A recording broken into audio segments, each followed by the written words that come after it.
মহান আল্লাহ রব্বুল আলামিন তার শান অনুযায়ী, তার ইজ্জত অনুযায়ী তিনি যেভাবে কথা বলেন সেভাবে মুসা আলাইহিস সালামের সাথে কথা বললেন। আল্লাহু আকবার। এবার আল্লাহ রব্বুল আলামিন তাকে মিশরের দিকে যাওয়ার যে সময়টা এখন হয়ে গেছে, 10 বছর হয়ে গেছে, মিশরে যেতে হবে। যাওয়ার পথে স্ট্রিট প্রসব বেদনা উঠেছে। তখন মুসা আলাইহিস সালাম আগুন খুঁজছেন। আগুন কি খুঁজছেন ভাই?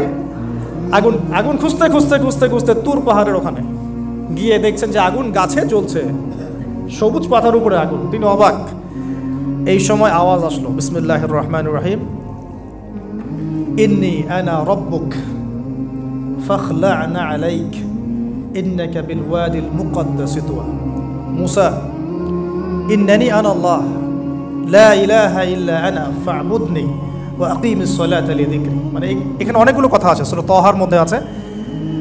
আওয়াজ চতুর্দিক থেকে ভেসে আসলো।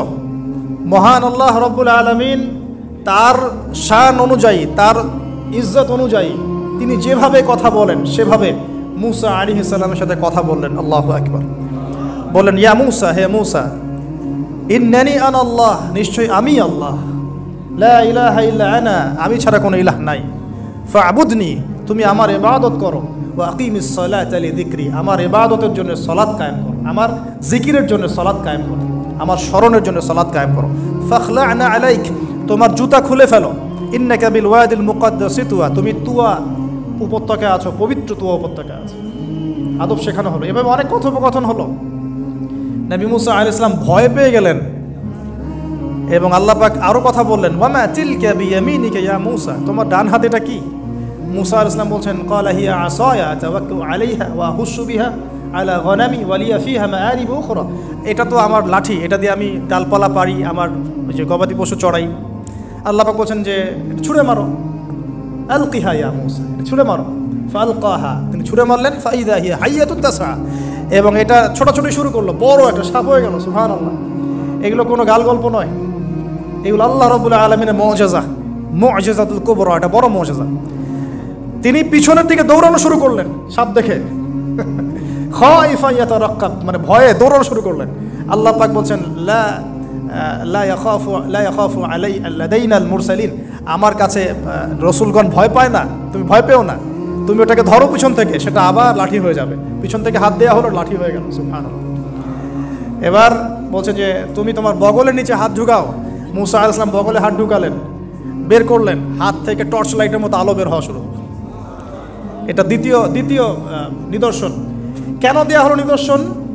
এবার আল্লাহ পাক তার দায়িত্বটাকে বলছেন, তোমাকে নিদর্শনগুলো কেন দিলাম, তোমাকে মনোনীত কেন করলাম, কেন তোমাকে মনোনীত করলাম? মুসা, তোমার কাজটা কি? তোমার কাজ এখন এটা, ইযহাব ইলা ফিরআউনা ইন্নাহু তাগা, তুমি ফিরআউনের কাছে যাও। ফিরআউন সীমা লঙ্ঘন করেছে, মনে আছে ফিরআউনের কথা? সীমা লঙ্ঘন করেছে।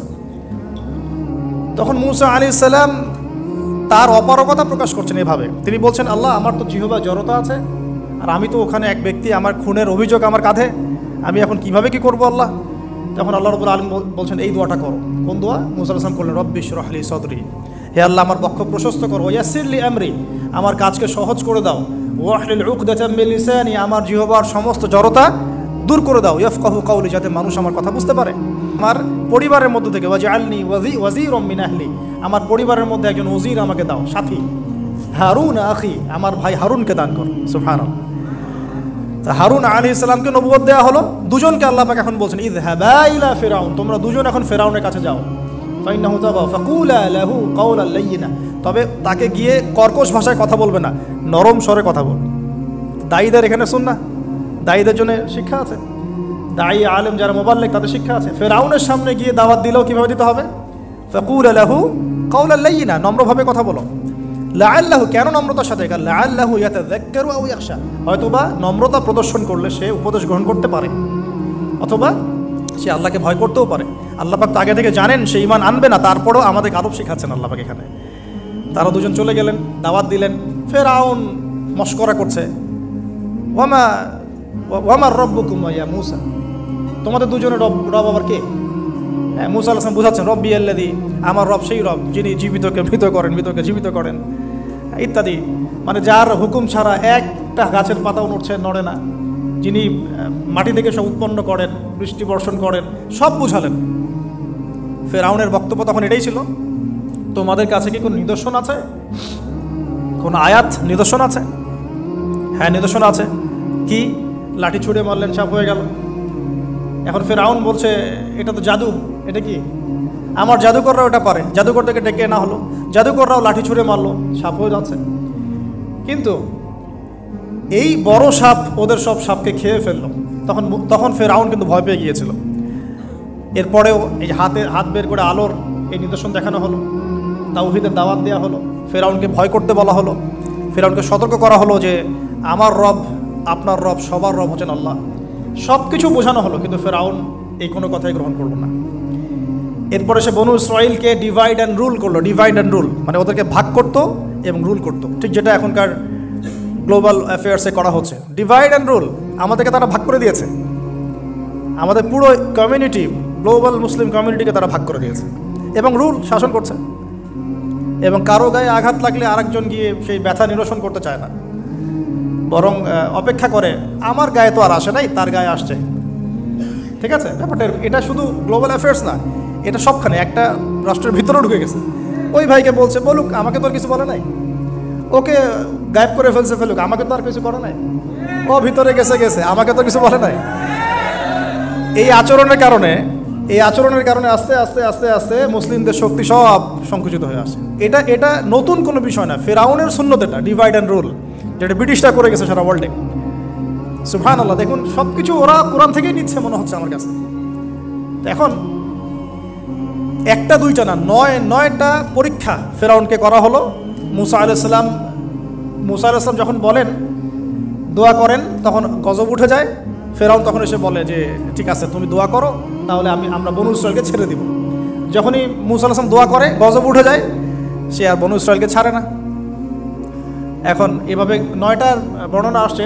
একবার আসছে পঙ্গপালের শাস্তি, একবার আসছে ব্যাঙের শাস্তি, একবার আসছে মহামারীর শাস্তি, একবার আসছে উকুনের শাস্তি, একবার রক্তের নদী। এরকম 9টা আযাব আল্লাহ পাক দিয়েছেন কাদেরকে?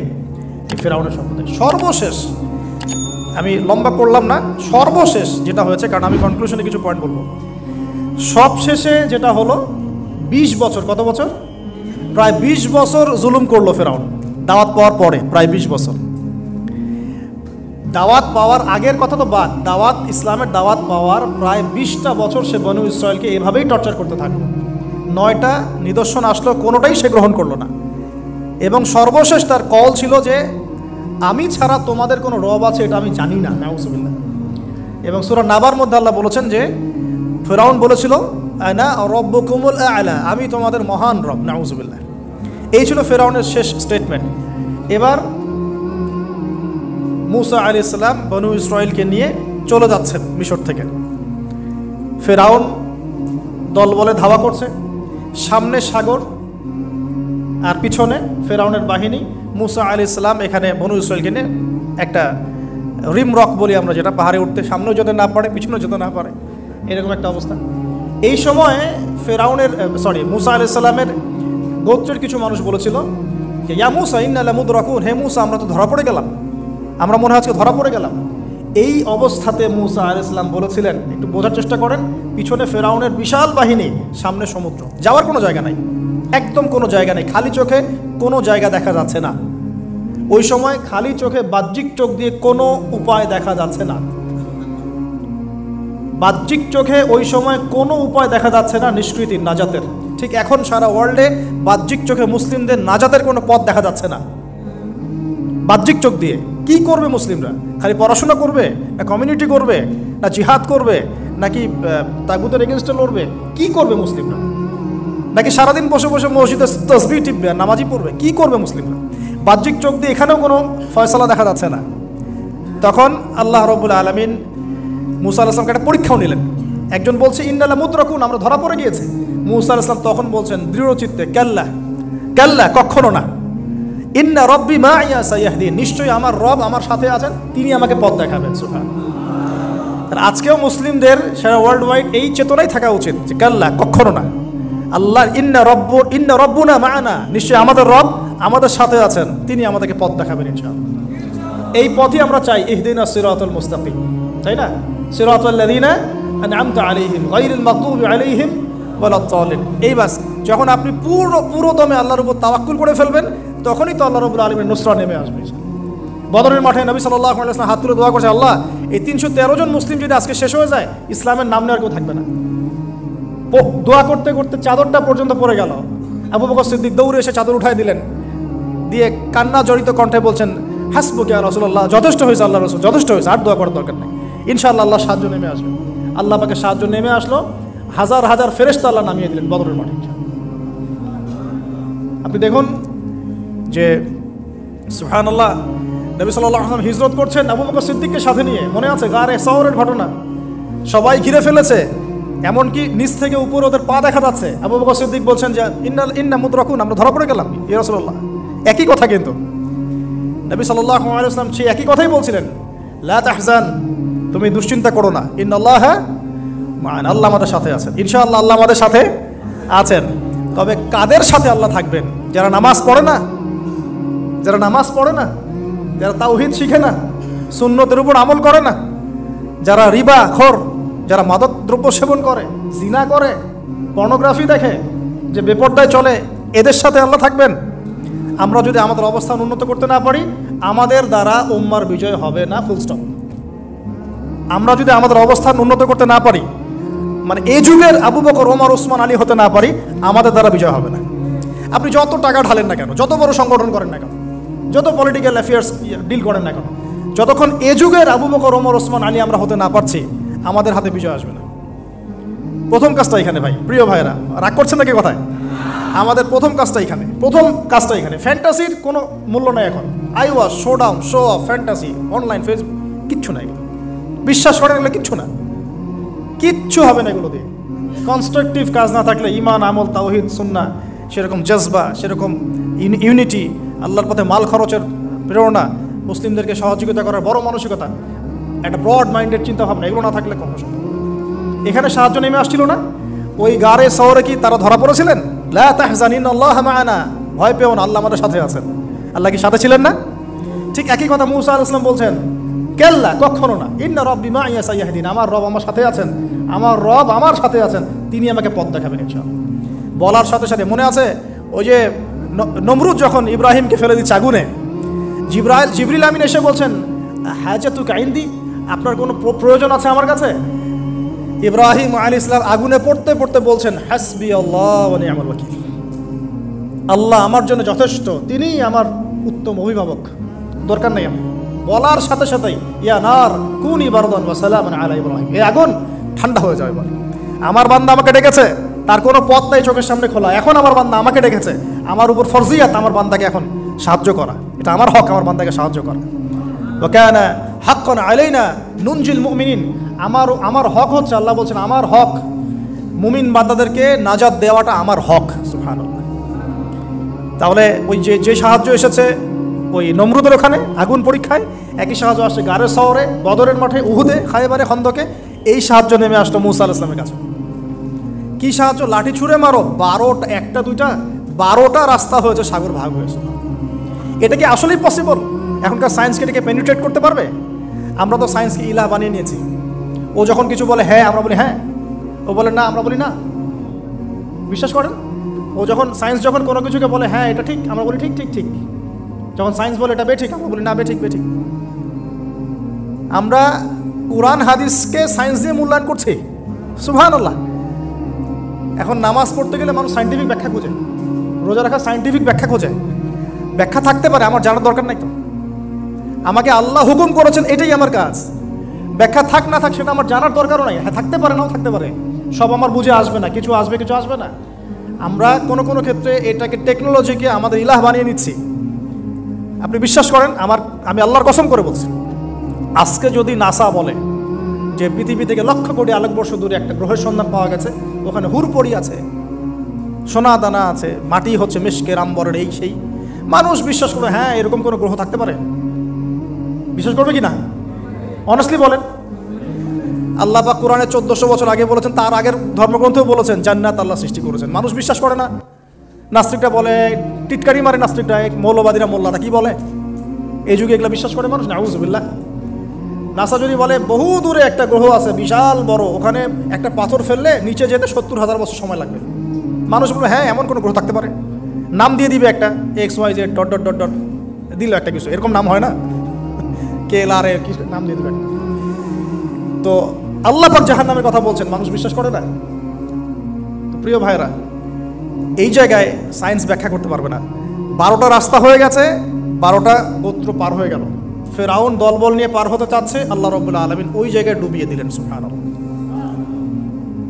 ডোবার সময় ফেরাউন ঈমান এনেছিল, এটা অনেকে আমরা জানি না, কিন্তু ডোবার সময় ফেরাউন বলছে আমানতু বিরব্বি হারুন ওয়া মূসা। এই জায়গা থেকে আমি কনক্লুশনের দিকে যাব, একটু মনোযোগ দিন। ফেরাউন বলছে আমানতু বিরব্বি হারুন ওয়া মূসা, কখন বলছে? ডোবার সময়। ওই সময় ফেরেশতারা তার মুখে কাদা নিক্ষেপ করছিলেন, এটা হাদিস আসছে। কারণ কাফের, ফাসিক, জালেম, এরকম মুনাফিক মউতের সময় ফেরেশতারা মুখের উপরে প্রচণ্ড জোরে আঘাত করতে থাকে। আল্লাহ আমাদেরকে হেফাজত করুন। পিঠের পিছনে, চেহারায়, কপালে। সূরা মুহাম্মদ পড়ে দেখুন, ইয়াদরিবুনা উজুহাহুম ওয়া আদবারহুম। ফেরাউনকে এই কাজ করা হচ্ছিল, কিন্তু তখনও জিবরিল আমিন তখনও তিনি একটু কনসিয়াস, যদি এখন আল্লাহ তার তওবা কবুল করে ফেলে। সুবহানাল্লাহ। তাহলে আমরা কেন তওবা করতে দেরি করছি? আজকে থেকে জীবনটাকে ঢেলে সাজাবো ইনশাআল্লাহ। আল্লাহ তৌফিক দান করুন। নিজের জীবন, নিজের ছেলে মেয়েদের জীবন, নিজের পরিবারের জীবন, আমাদের সমাজের জীবন, এবং বড় স্বপ্ন দেখব, আল্লাহর জমিনে দিন কায়েম করব, তারপর মরবো ইনশাআল্লাহ। আল্লাহ কবুল করুন, আমিন।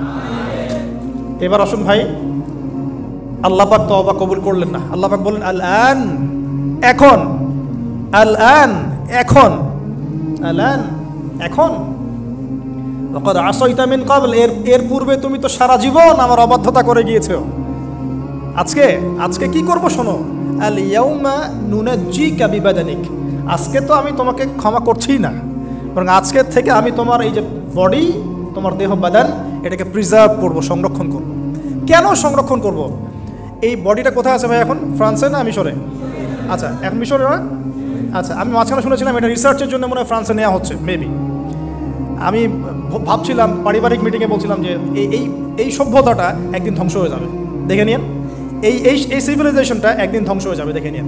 যারা ফেরাউনকে রাষ্ট্রীয় মর্যাদা দেওয়ার চেষ্টা করতেছে, আস্তাগফিরুল্লাহ, আল্লাহ মাফ করুন। কেন তোমার দেহটাকে আমি সংরক্ষণ করলাম? আল ইয়াউমা নুনাজ্জিকা বিবাদানিকা, তোমার দেহটাকে আজকে আমি প্রিজার্ভ করে রাখবো। কেন? লিতাকুনা লিমান খালফাকা আয়া, তোমার এই যে ডেথ, এর পরে যত ফেরাউন পৃথিবীতে আসবে, তোমার মতো যত মানুষ পৃথিবীতে আসবে, তাদের সবার জন্য তুমি হবে নিদর্শন, আইডল। তাহলে ফেরাউনের বডিটাকে প্রিজার্ভ করা হয়েছে কেন ভাই? যাতে ফেরাউনি চরিত্র যাদের মধ্যে আছে তাদেরকে আল্লাহ পাক এর মধ্য দিয়ে শিক্ষা দিতে পারে, জাস্ট এতটুকু। এছাড়া কোনো কারণ আছে? এটা কি আমাদের দেখার কোনো বিষয়? বরকত আছে কোনো? সুবহানাল্লাহ। এখন আপনাকে আমি একটু কনক্লুশনের দিকে নিয়ে আসি। মানুষ জানতো না এই বডিটা কোথায় আছে। সাহাবীদের যুগে কি বডি বের হয়েছিল? মুরাদ ভাই, সাহাবীদের যুগে কি বডিটা বের হয়েছিল? তাবেঈনদের যুগে, 4 ইমামের যুগে, ইমাম বুখারী, মুসলিম, তিরমিজি, নাসাই, ইবনে মাজাহ, আবু দাউদ, তাদের যুগে, উমাইয়া খেলাফতে 93 ইয়ার্স, আব্বাসীয়দের সময় প্রায় 550 বছর। এই 550 বছরও আসছিল? আসে নাই। ফাতেমি সাম্রাজ্য চলে গেছে, কর্ডোভার ইসলামিক সাম্রাজ্য চলে গেছে, মোগলদের সময় চলে গেছে, এই তো আফগানদের সময় চলে গেছে, ইভেন অটোমান এম্পায়ার, এই যে উসমানীয় খেলাফত, আর্তুগরুল গাজীর ছেলে উসমানের হাত দিয়ে, এই যে প্রায় কত বছর, প্রায় তো এটা 500 বছর মতো হবে না, 500 বছর প্লাস মাইনাস। এই সময়গুলো, এই যে প্রায় আমরা 1445 হিজরির কথা বললাম, আপনি 1300 হিজরি, 1300 প্লাস হিজরিতে আপনি এই বডিটা পাবেন না, আমরা দেখি নাই, বিশ্ববাসী দেখে নাই। ইংরেজি কত সনে এটা আবিষ্কৃত হলো, কে উদ্ধার করলো, কোথেকে আসলো? আমি ছোটোখাটো ভাঙাচোরা গবেষণা করে দেখেছি, 1897 সালের দিকে এটা হয়েছে, পাওয়া গেছে 1897 সালে। আর এটাকে প্রিজার্ভ করে করে আরও প্রমাণ করা হয়েছে, প্রমাণ করতে সময় লেগেছে, এটা সেই রেমেসিস টুয়েরই মমি, এটা সময় লেগেছে আরও প্রায় 10-15 বছর, প্রায় 1912 সাল ধরা হয়। 1912 সাল থেকে এটা প্রমাণিত হয়েছে এটাই সেই ব্যক্তির মমি। কোন ব্যক্তি? ফেরাউন যে এই পৃথিবীর সবচেয়ে বড় কাফের, সবচেয়ে বড় জালেম, সবচেয়ে বড় ফাসেক, সবচেয়ে বড় মুনাফিক, সবচেয়ে বড় আল্লাহদ্রোহী। আর আল্লাহ পাক তাকে কেন রেখেছেন? লিতাকুনা লিমান খালফাকা আয়া, যাতে তুমি তোমার পরবর্তীদের জন্য নিদর্শন হতে পারো। That's all. তাহলে আমরা পেলাম কবে? 1897 অথবা প্লাস মাইনাস 1912। এখন আপনাকে আমি বলি 1912-এর পর থেকে সারা ওয়ার্ল্ডে কী হয়েছে দেখুন। 1912, 1917-এর পর থেকে সারা ওয়ার্ল্ডে কী হয়েছে আপনি খেয়াল করবেন। অটোম্যানদের খেলাফা gone case, first world war Ottoman খেলাফা গন। চলে আসলো নতুন একটা রেভলিউশন, ইউরোপিয়ান রেভলিউশন।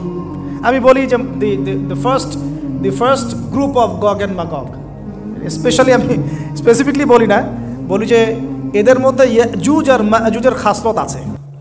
আমি বলছি না এরাই ইয়াজুজ মাজুজ, এই কথাটা আমি বলছি না। আমি বলছি এদের মধ্যে মাস্ট বি অবভিয়াসলি 100% ইয়াজুজ মাজুজের খাসলত আছে, চরিত্র আছে। এবং এই হাদিসটা আমার ইয়াকিন হয়ে গেছে আপনাদের কেএলএ এসে, যখন আমি ওই টুইন টাওয়ার নিচে বসে কফি খাচ্ছিলাম, আমার ইয়াকিন হয়ে গেছে যে এদের মধ্যে ইয়াজুজ মাজুজের খাসলত আছেই আছে। পরে আমি হাদিসটা আপনাদেরকে শোনাবো ইনশাআল্লাহ, শেষে পরে শোনাবো। এবার শোনেন, এই 1917 থেকে আপনি দেখবেন খেলাফা কন, নতুন revolution come from European civilization. আচ্ছা, তারপরে এই 1970 থেকে দেখবেন আপনি প্যালেস্টাইন গন, জেরুজালেম গন। আর মুসা, ফেরাউন এর সাথে বনু ইসরায়েলের সম্পর্ক আছে কিনা? আর বনু ইসরায়েলের সাথে আমাদের সম্পর্ক আছে কিনা? নবী সাল্লাল্লাহু আলাইহি ওয়াসাল্লাম ইন্তেকালের কয়েকদিন আগ পর্যন্ত তিনি বলেছিলেন যে ইহুদিদেরকে আমার জাজিরাতুল আরব থেকে বের করে দিবে, বলেছিলেন কিনা? বনু কুরাইজা, বনু কাইনুকা, বনু নাজির যাদের কথা বললাম সবার সাথে যুদ্ধ হয়েছে কিনা? খায়বারের যুদ্ধ, আলী রাদিয়াল্লাহু আনহুর ফাতহ হয়েছে কিনা? তাদের সাথে আমাদের কি মিউচুয়াল সম্পর্ক ছিল না কনফ্লিক্ট ছিল? এবং সবচেয়ে বেশি শত্রুতা কারা পোষণ করেছিল আমাদের প্রতি? খ্রিস্টানরা, আমাদের হিন্দু ভাইরা, মুশরিকরা, মুনাফিকরা, না ইহুদিরা? মিলাতে পারবেন আপনি? তার মানে এবং শেষ জামানায় তারাই আমাদের জায়গা দখল করে আছে এবং তারাই আমাদের ভাইদের উপর নির্যাতন করছে এবং তারা দাবি করছে আমরাই সেই বনু ইসরাইল। নাউজুবিল্লাহ। 1917 পরে এগুলো রিমার্চ করেছে। অটোম্যান এম্পায়ার ডিফিটের পরে প্যালেস্টাইন আমাদের হাত থেকে চলে গেছে এবং জেরুজালেম এই পবিত্র জায়গা যেখান থেকে শেষ জামানায় 40 বছর ঈসা আলাইহিস সালাম খেলাফা এস্টাবলিশ করবেন, সেই জায়গা আমাদের হাত থেকে চলে গেছে। এর আগ পর্যন্ত কি এভাবে কখনো চলে গিয়েছিল? কখনো না। উমর রাদিয়াল্লাহু আনহুর সময় বিজয় হয়েছে, সালাতুন আইয়ুবের সময় হয়েছে, আরও অনেক সময়, জাহের বারবারাসের সময় হয়েছে, অনেক সময় হয়েছে। কিন্তু এভাবে কখনো পুরোপুরিভাবে হাত থেকে আমরা চলে যায় নাই। শুধু কি চলেই গিয়েছে, বরং 1917-এর পর থেকে তারা সারা ওয়ার্ল্ডের সমস্ত জিউসদেরকে ওই জায়গায় একত্রিত করে ফেলেছে। এই ঘটনা কি ইতিহাসে কখনো হয়েছিল কিনা? আপনি একটু হিস্ট্রি ঘেটে দেখেন। 1917-এর পরে, 1920-এর আগে কখনো এভাবে পুরো ওয়ার্ল্ডের জিউসরা কি একটা জায়গায় ঘাঁটি গাড়তে পেরেছিল কি না? শুধু কি ঘাঁটিই গেড়েছে, না তারা সেখানে একটা স্টেটও কায়েম করেছে? শুধু কি স্টেট কায়েম করেছে, নাকি তারা সেখানে শক্তিশালী হয়েছে? বলেন, তার শক্তিশালী হয়েছে কিনা? এবং সারা ওয়ার্ল্ডের বড় বড় ডিপার্টমেন্টগুলো, politics, economics, banking system, finance, আপনার মিলিটারি অ্যাফেয়ার্স, পারমাণবিক নিউক্লিয়ার ওয়েপন্স এবং টেকনোলজি, এগুলো কাদের হাতে? বলেন, ওদের হাতে কিনা? এই যে আল্লাহ সুবহানাহু ওয়া তাআলার এভাবেই হয়তো পরিকল্পনা। ওই যে বললাম 1920 আর 1897, এই সময়ের মধ্যেই সারা ওয়ার্ল্ডে একটা রেভলিউশনও ফর্ম করেছিল, এর নাম জায়নিস্ট মুভমেন্ট। এর নাম কি? Zionist movement. এই জায়নিজমটা উত্থান হয়েছে এই 1897-এর সময় থেকেই, যখন ফেরাউনের মমি পাওয়া গেছে তখন থেকে। আর ফেরাউনকে কাদের জন্য নিদর্শন বলা হচ্ছে? জালেমদের জন্যে। আর এরা সারা বিশ্বে জুলুম করছে। অতএব ফেরাউনের এই বডিটা এই পুরো সম্প্রদায়ের জন্য একটা বড় নিদর্শন হয়ে আছে এখন পর্যন্ত। এবার লাস্ট এই 17 থেকে আপনি 2023 পর্যন্ত হিসেব করে দেখেন, কনক্লুশন বলি, হিসেব করে দেখবেন আমরা আমাদের খিলাফা হারিয়ে ফেলেছি। মুসলিম উম্মাকে বিটস অ্যান্ড পিসেস অনেকগুলো কান্ট্রিতে ভাগ করে দেওয়া হয়েছে। প্রত্যেকটা কান্ট্রির মধ্যে মাশাআল্লাহ সেকুলারিজম, ডেমোক্রেসি, ন্যাশনালিজম, কমিউনিজম ছড়িয়ে পড়েছে। ধর্মতাত্ত্বিক শিক্ষাগুলোকে কমানো হয়েছে। আপনার ইকোনমিক সেকশনে রিবাকে প্রমোট করা হয়েছে। পলিটিক্যাল অ্যাফেয়ার্সে আল্লাহ পাকের বিধানকে উঠিয়ে দিয়ে তাগুতি বিধান চালু করা হয়েছে, খোলামেলা বলছি। তারপরে পর্দা, বেহায়াপনা, জেনা, পর্নোগ্রাফি, এভরি সিঙ্গেল যে কুফর, হারাম যেগুলো, কাবায়ের, এগুলোকে প্রমোট করা হয়েছে লাস্ট 100 বছর। আপনি হিস্ট্রি এই লাস্ট 100 বছরে আপনি আবু বকর, ওমর, ওসমান, আলীর সেই যুগ পাচ্ছেন না। ইভেন মুসলিমদের মধ্যে হাজারটা দলে দলে আমরা ভাগ হয়ে গেছি, শক্তি নাই, স্ট্রেংথ নাই, কাদা ছড়াছড়ি, গিবত, তোহমত, হ্যাঁ, এক ভাইয়ের সমালোচনা করতে বলে আরেকজন ক্রেডিট মনে করে, কে কার গলায় ছুরি চালাবে, এই তো চলছে। আবার ওয়ার্ল্ড ওয়াইড একজনকে মারলে আরেকজন হাসে, আমার গায়ে তো আসে নাই, ওর গায়ে আসছে আসুক। আবার কেউ কেউ ওদের সাথে হাত মিলিয়ে কাজ করছে, কেউ ভিতরে মুনাফিক হয়ে যাচ্ছে, কেউ ভিতরে ইহুদিদের সাথে মিলে যাচ্ছে। এই তো চলছে সারা লাস্ট 100 বছর। এখন লাস্ট 100 বছরে এরা তারা পলিটিক্যালি স্ট্রং হলো, জেরুজালেম দখল করে ফেললো, আমাদের ভাইদের উপর নির্মম নির্যাতন চালাতে থাকলো। 4টা যুদ্ধ করেছে আরবরা, একটা তো জিততে পারেনি, একটাতেও না। এবং পলিটিক্যাল পাওয়ার সাথে ইকোনমিক পাওয়ার গ্র্যাব করেছে, মিলিটারি অ্যাফেয়ার্স, অস্ত্রশস্ত্র, ফাইন্যান্স, এইটা সেটা সব কিছু ওদের কন্ট্রোলে এখন। এরপরেও কি আমাদের বুঝতে বাকি থাকার উচিত যে আসলে এই যে শেষ জামানার দাজ্জাল, ইমামুল মাহদি, ঈসা ইবনে মারইয়াম, এগুলো এই জায়গা কেন্দ্র করেই হবে? তাহলে এখন কি ওই দিকে আমরা যাচ্ছি না? এখন প্রিয় ভাইরা, পরিণতিটা একটু বলে কনক্লুশনে যাই। যে পরিণতি আল্লাহ রাব্বুল আলামিন এই যে মুসা আলাইহিস সালামের সাথে কনফ্লিক্ট করা ফেরাউনের হয়েছে, ফেরাউন এবং তার দলবল হয়েছে, সেই একই পরিণতিকে রিপিট করার জন্য আল্লাহ রাব্বুল আলামিন তাদেরকে আবার এই জায়গায় একত্রিত করেছে। এখন কনক্লুশন হচ্ছে, আমরা আমাদের স্ট্রেংথ হারালেও তারা একটা ধোকার মধ্যে আছে, 1। 2, তারা যাকে, একটু মনোযোগ দেবেন প্রিয় ভাইরা, শেষ করে দিয়েছি, তারা যার অপেক্ষায় বসে আছে সেই ব্যক্তি প্রকৃত মাসিহ নয়, সেই ব্যক্তি হচ্ছেন একজন মিথ্যা মাসিহ, তার নাম মাসিহুদ দাজ্জাল। লাস্ট 100 বছরে তারা এত স্ট্রেংথ গেইন করার পিছনে একটা কারণ হতে পারে, আল্লাহ ভালো জানেন, যে মাসিহুদ দাজ্জাল তাদেরকে নিয়েই সারা ওয়ার্ল্ডকে রুল করবে। এটা কিন্তু হাদিসে আসছে, মাসিহুদ দাজ্জাল যখন ওয়ার্ল্ডকে রুল করবে তখন তার সাথী হবে জিউসরাই। এবং জিউসদের মধ্যে সবাই কিন্তু খারাপ না। কোন ইহুদি কোন খ্রিস্টানদের সম্পর্কে সতর্ক থাকতে বলেছেন আল্লাহ পাক আমাদেরকে? লা তাত্তাখিযুল ইয়াহুদা ওয়ান নাসারা আউলিয়া বা'দুহুম আউলিয়াউ বা'দ, যারা একে অপরের বন্ধু। ইহুদি নাসারাদের মধ্যে যারা একে অপরের বন্ধু, এদেরকেই আমরা বলছি জায়নিস্ট। খেয়াল করে দেখেন, এদের সম্পর্কে আল্লাহ পাক আমাদেরকে সতর্ক থাকতে বলছেন, তাদেরকে বন্ধুরূপে গ্রহণ করতে নিষেধ করছেন। আল্লাহ পাক আরও বলছেন, তোমরা যদি ওদিকে মুখ ফিরাও, মানে মুখ ফিরিয়ে নাও, ইয়াস্তাবদিল কওমান গায়রাকুম, আল্লাহ পাক অন্য কওমকে তোমাদের স্থলাভিষিক্ত করবেন। আল্লাহ পাক এটাও বলেছেন, লা তাত্তাখিযুল ইয়াহুদা ওয়ান নাসারা আউলিয়া বা'দুহুম আউলিয়াউ বা'দ ওয়া মান ইয়াতাওয়াল্লাহুম মিনকুম ফাইন্নাহু মিনহুম, তোমাদের মধ্যে কেউ যদি ওদের দিকে মুখ ফিরায় সে তাদের অন্তর্ভুক্ত হয়ে যাবে। সূরা বাকারা পড়ে দেখেন, ওয়ালান তারদা আনকাল ইয়াহুদা ওয়ালান নাসারা হাত্তা তাত্তাবি'a মিল্লাতাহুম। হে নবী মুহাম্মদ সাল্লাল্লাহু আলাইহি ওয়াসাল্লাম, যতক্ষণ পর্যন্ত আপনি ইহুদি খ্রিস্টানদের মিল্লাত গ্রহণ না করছেন, তারা আপনার প্রতি সন্তুষ্ট হবে না। তো প্রিয় ভাইও বলেন, বোনেরা হয়তো নাই, প্রিয় ভাইরা, সর্বশেষ কথা হলো, তারা পুরো ওয়ার্ল্ড ওয়াইড মুসলিমদের উপরে যে আগ্রাসনগুলো চালিয়েছেন, প্রথমটা হচ্ছে নৈতিক, আমাদের নৈতিক জায়গাটা থেকে আমাদেরকে সরিয়ে ফেলা হচ্ছে। ইমানের ঘাটতি, প্রবলেমসগুলো বলছি, ইমানের ঘাটতি, নৈতিক স্থল, মানে আমরা অধঃপতন বলি যেটা, আমাদের মধ্যে ডিভাইডেশন, আমাদের পলিটিক্যাল অ্যাফেয়ার্স থেকে সরে আসা, আমাদের ইকোনমিক স্ট্রেংথগুলো কমে যাওয়া, আমাদের পরিবারগুলোর ভাঙন, আমাদের প্রজন্ম গড়ার ক্ষেত্রে আমরা ব্যর্থ হয়েছি, আমাদের নতুন নতুন প্রজন্ম করতে ব্যর্থ হয়েছে, ওয়ার্ল্ডকে ডিল করতে পারে এমন ওলামায়ে কেরামদের একটা শ্রেণী তৈরি করতে আমরা ব্যর্থ হয়েছি অনেক ক্ষেত্রে, যারা কোরআন সুন্নাহকে দিয়ে ওয়ার্ল্ডটাকে ডিল করতে পারে। তারপরে ওদের এজেন্ডাগুলো ফাইন্ড আউট করতে আমরা ব্যর্থ হয়েছি। এবং ওরা কি মিশন নিয়ে সামনে যাচ্ছে? They want to rule the world, তারা ওয়ার্ল্ডকে রুল করতে চায়। এই ওয়ার্ল্ডকে রুল করার জন্য এত কিছু। আশুরা মুহররমের শিক্ষার সাথে কত গভীর সম্পর্ক আছে এগুলার। মুহররম মাস কেন, কি হয়েছে এই মাসে, কাকে এই মাসে ডুবিয়ে দেওয়া হলো, তারা আবার কোথা থেকে রাইজ করলো এখানে, তাদের সাথে শেষ জামানে আমাদের কি সম্পর্ক, তাদের সাথে আমাদের শেষ জামানে কি সম্পর্ক, সেটাও লাস্ট পয়েন্ট। সম্পর্কটা এই, তাদেরকে নিয়েই মাসিহুদ দাজ্জাল সারা ওয়ার্ল্ডকে রুল করবে, এটা আপনি লিখে নেন। তাদেরকে নিয়েই মাসিহুদ দাজ্জাল সারা ওয়ার্ল্ডকে রুল করবে এবং তার রুলিংসটা এত স্ট্রং হবে যে অনেক বড় থেকে বড় মুমিন ও ঈমান চলে যাওয়ার সম্ভাবনা আছে।